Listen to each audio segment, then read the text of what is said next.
تعلیم و تعلم کے معزز ناظرین گرامی السلام علیکم۔ ناظرین گرامی، ہمارا آج کا موضوع ہے قوم فرعون پر عذابوں کا قصہ۔ اللہ پاک کی بارگاہ میں التجا ہے، اللہ تعالی ہمیں غرور و تکبر جیسی بیماریوں سے محفوظ فرمائے۔ تو چلیں ناظرین، آج کا موضوع شروع کرتے ہیں۔ خاندان فرعونیہ کا سب سے ظالم و جابر بادشاہ تکبر و شقاوت، وحشت و دہشت کی زندہ تصویر بنا۔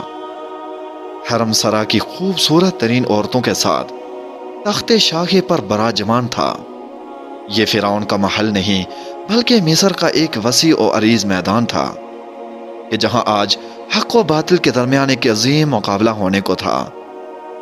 بادشاہ کے سامنے بائیں جانب ملک بھر سے جمع کیے گئے اپنے وقت کے بڑے بڑے جادوگر فرش نشین تھے، جبکہ دائیں جانب اللہ کے نبی حضرت موسیٰ کلیم اللہ علیہ السلام اور ان کے بھائی حضرت ہارون علیہ السلام تشریف فرما تھے۔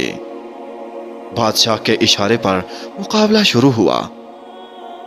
حضرت موسیٰ علیہ السلام کی دعوت پر جادوگروں نے اپنی لاٹھیاں اور رسیاں زمین پر ڈالی تو وہ پل بھر میں سانپوں کا روپ دھار کر میدان میں دوڑنے لگے۔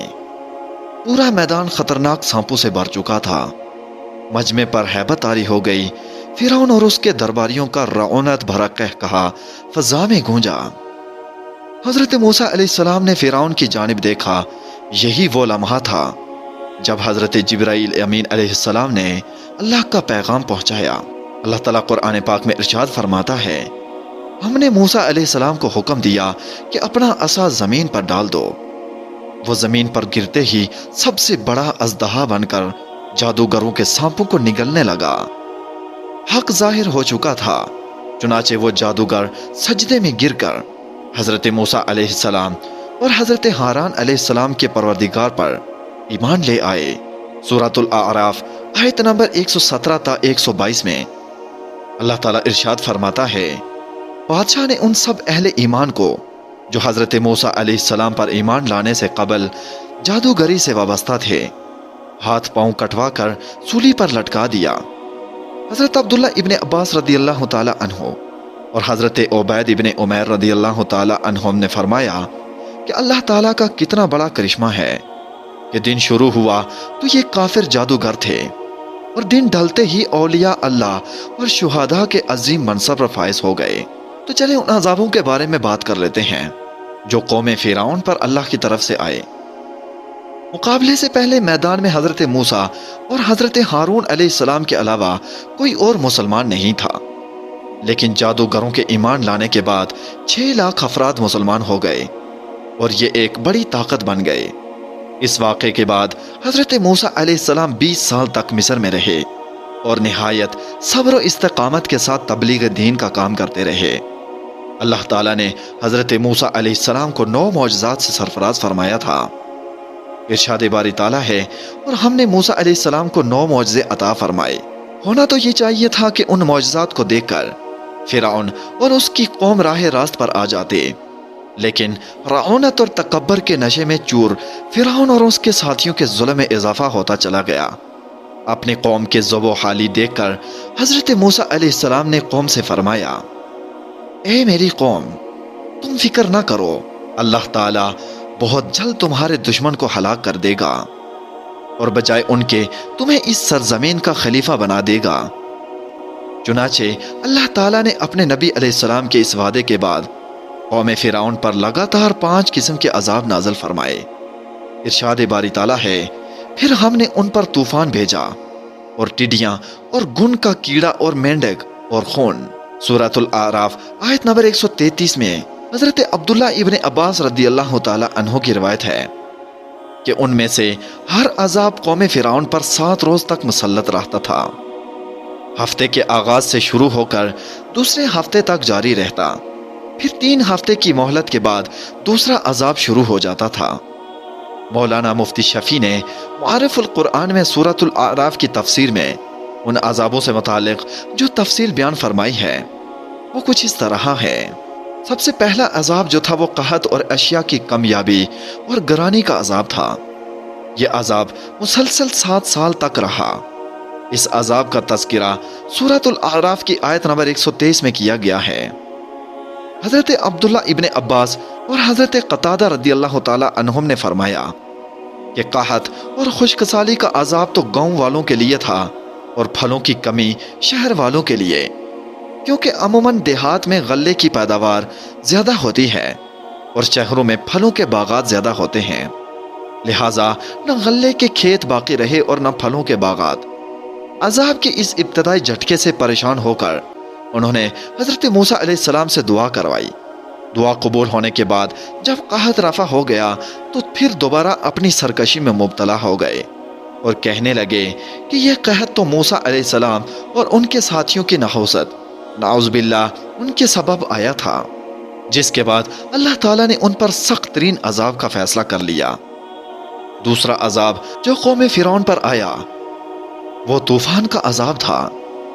حضرت عبداللہ ابن عباس رضی اللہ تعالی عنہ فرماتے ہیں کہ جب قحط کا عذاب ٹل گیا تو قوم فرعون نے پھر کفر و شرک اور نافرمانی شروع کر دی۔ چنانچہ حضرت موسیٰ علیہ السلام نے دعا کی، اے میرے پروردگار، یہ سرکش لوگ اپنے معاہدے سے پھر گئے ہیں، اب ان پر ایسا دردناک عذاب نازل فرما جو ہمارے قوم کے لیے واعظ اور آنے والوں کے لیے باعث عبرت ہو۔ اس مرتبہ اللہ نے ان پر شدید طوفان، باد و باران کا عذاب نازل فرمایا۔ اس خوفناک طوفان سے قوم فرعون کے گھر بار اور کھیت کھلیان تباہ و برباد ہو گئے، جبکہ حضرت موسیٰ علیہ السلام کی قوم کے مکانات اور زمینیں محفوظ رہیں۔ اس طوفان سے گھبرا کر وہ لوگ حضرت موسیٰ علیہ السلام کی خدمت میں حاضر ہوئے اور التجا کی، اے موسیٰ، آپ اپنے پروردگار سے دعا کیجئے کہ یہ عذاب ہم سے دور فرما دے۔ ہم وعدہ کرتے ہیں کہ ہم ایمان بھی لے آئیں گے اور آپ کی قوم بنی اسرائیل پر لگائی گئی سب پابندیاں بھی ختم کر دیں گے۔ حضرت موسیٰ علیہ السلام نے دعا فرمائی تو اللہ تعالیٰ نے عذاب ڈال دیا اور ان کے کھیت کھلیان کو پہلے سے زیادہ ہرا بھرا کر دیا۔ یہ دیکھ کر قوم فرعون نے کہنا شروع کر دیا کہ یہ کوئی عذاب نہیں تھا بلکہ سیلاب کی شکل میں یہ موسلا دھار بارشیں تو ہمارے فائدے کے لیے تھیں، جن کی وجہ سے ہماری زمینوں پر پیداوار میں کئی گنا اضافہ ہو گیا ہے۔ اس طرح ایک بار پھر انہوں نے حضرت موسیٰ علیہ السلام سے کیے گئے عہد و پیمان کو نظر انداز کر دیا اور کفر و سرکشی کی روش پر قائم رہے۔ اس کے بعد جو اللہ تعالیٰ نے ان پر عذاب نازل کیا وہ ٹڈیوں کا عذاب تھا۔ قرآن کریم نے اسے الجراد کے نام سے پکارا ہے۔ جراد ٹڈی کو کہتے ہیں۔ ٹڈی دل کا حملہ لہلہاتی فصلوں کو دیکھتے ہی دیکھتے تباہ کر دیتا ہے۔ اللہ تعالیٰ نے طوفان کے عذاب کے ٹل جانے کے بعد اس بدبخت قوم کو پورا 1 ماہ کی مہلت دی کہ یہ حضرت موسیٰ علیہ السلام کے وعظ و نصیحت پر غور و فکر کریں، لیکن ان کی بدعمالیاں تو روز بروز بڑھتی چلی جا رہی تھیں۔ چنانچہ اللہ تعالیٰ نے ان پر ٹڈیوں کو مسلط فرما دیا۔ ٹڈی دل نہ صرف ان کے کھیتوں اور باغات کو چٹ کر گیا بلکہ گھروں کے اندر اور باہر لکڑی سے بنی ہر چیز کھا گیا۔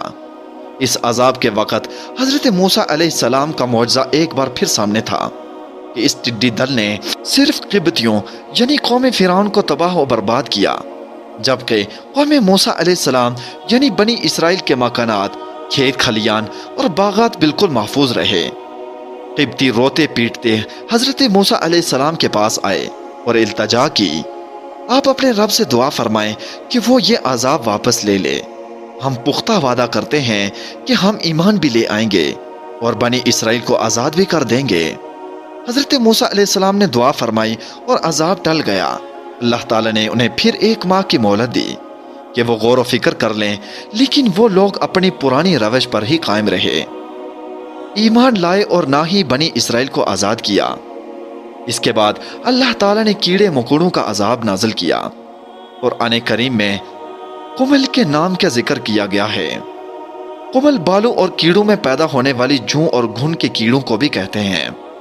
قمل کا یہ عذاب ممکن ہے کہ دونوں قسم کے کیڑوں پر مشتمل ہو، کیونکہ اس گھن نے ان کے غلے کا وہ حال کر دیا کہ 10 سیر گیہوں پیستے تو اس میں سے 3 سیر آٹا بھی نہ نکلتا، جبکہ جوؤں کی کثیر تعداد ان کے بال، پلکیں اور بھویں تک چٹ کر گئی۔ اس سنگین صورتحال سے قوم فرعون ایک بار پھر بلبلا اٹھی اور حضرت موسیٰ علیہ السلام سے فریاد کی، اب کی مرتبہ ہم ہرگز وعدے سے نہیں پھریں گے، آپ دعا فرما دیں۔ لہٰذا حضرت موسیٰ علیہ السلام کی دعا سے یہ عذاب بھی ٹل گیا